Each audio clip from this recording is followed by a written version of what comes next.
All right, Math 6-7. So here's the plan. I made a video answer key for this one, and that allows you to go over it and see it at your own choosing and at your own pacing. So what you need, though, is your test, so you can see kind of what you were doing and then what the answers were. You also need a corrections sheet because each student needs to correct the ones they missed. That will be a required assignment. Okay. So correct those later, but pay attention now for your mistakes. I've also broken this up into 3 sections. So this is the first section, learning targets 24 and 25, and maybe even 26. But I'll stop it when I need to. All right, so let's just get right to it. In this first section right here, you were basically working with fractional unit rates. So in this first problem, if they are walking 13 miles in 2.5 hours, you could really just do division. And if you divide how much they walked by how long it took them, that's 5 2/10 miles per hour, 5.2 miles per hour. Another way is set up proportions. That's kind of what I did here. Set up how far they walked and how much time it took them. And I wanted to get that down to 1 hour because that's the miles per hour part.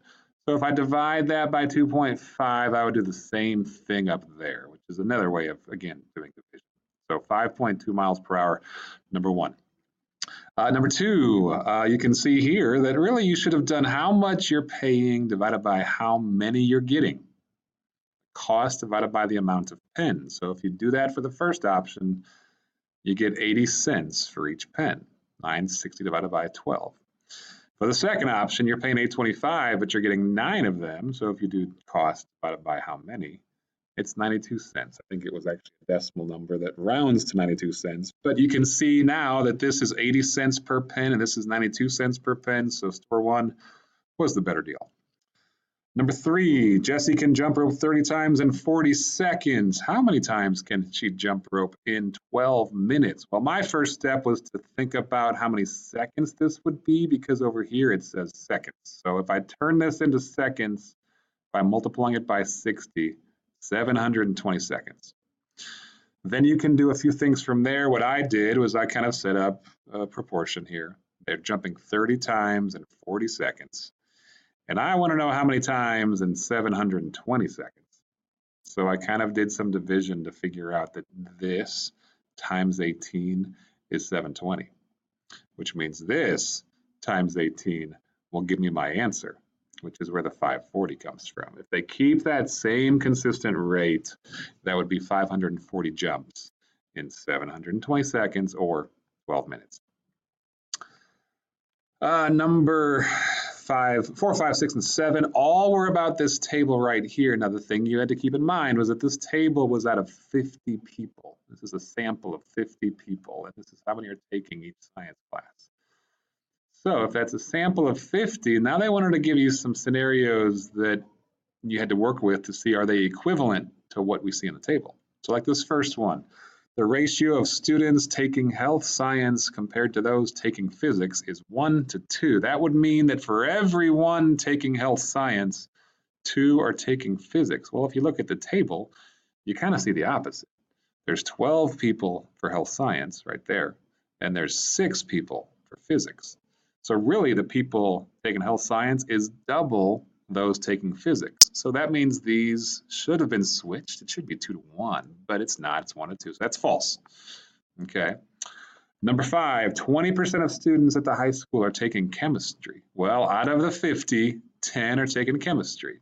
That's true. I mean, 10 out of 50 is the same as 20%. And you can double this to 100 and double that to 20 to see that, but that one was true.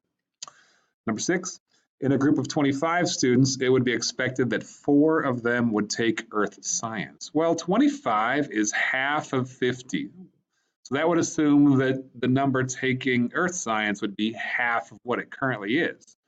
So earth science was 4, so according to this, it should be 2 students would be taking earth science. But it doesn't say that. It says out of 25, 4 would take earth science, and that's false. Because out of 54 are taking earth science. So if we cut that part in half, we would be cutting that part in half too. That's the assumption.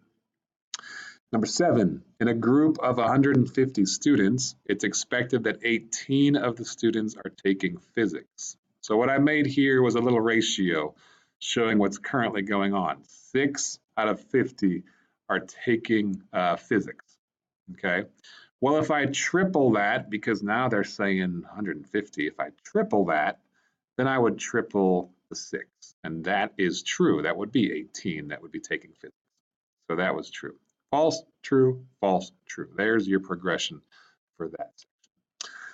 This one right here, you had to remember for learning target 26, you had to remember that proportional looked different if you had a table or a graph or an equation, okay? For the tables, the criteria was that you wanted it to go through 0, 0, and you wanted a consistent rate counting up by that. So like B was the only table that worked.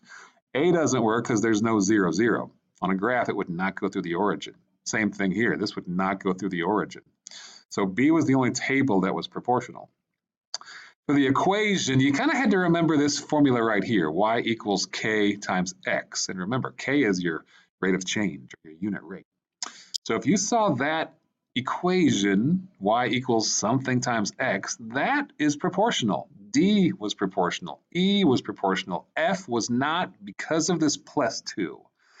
That means that it's not going to go through the origin. So D and E were the equations that were proportional. And for the graph, you had to remember it should have been a straight line going through the origin. And G was the only one that met that criteria. This one's not even a straight line, and this one's not going through the origin. So B, D, E, and G should have been circled. Then it said pick a table and write the equation that can be used for it. Well, the most common pick was this one right here, and its equation would have been y equals 10 times x, because this answer was always this number times 10. So that's what you could have done. That was the easy pick, letter B. If you picked C or A, I would have checked those accordingly, but B was the popular pick. Number 10, pick a graph and write the equation. Well, this was the only one that was proportional, so most people picked that. And you had to kind of find your rate of change, and some people assumed that this was going up 1 and 5, 1 and 5, and that's not true. Because when you get here to 5, you see that it's intersecting at 20 for its distance. So that kind of tells you that really your rate of change here was not 5, it was 4 over 1 up 4 over 1 up 4, and so on. So your equation was y equals 4x. That's the end of section 1.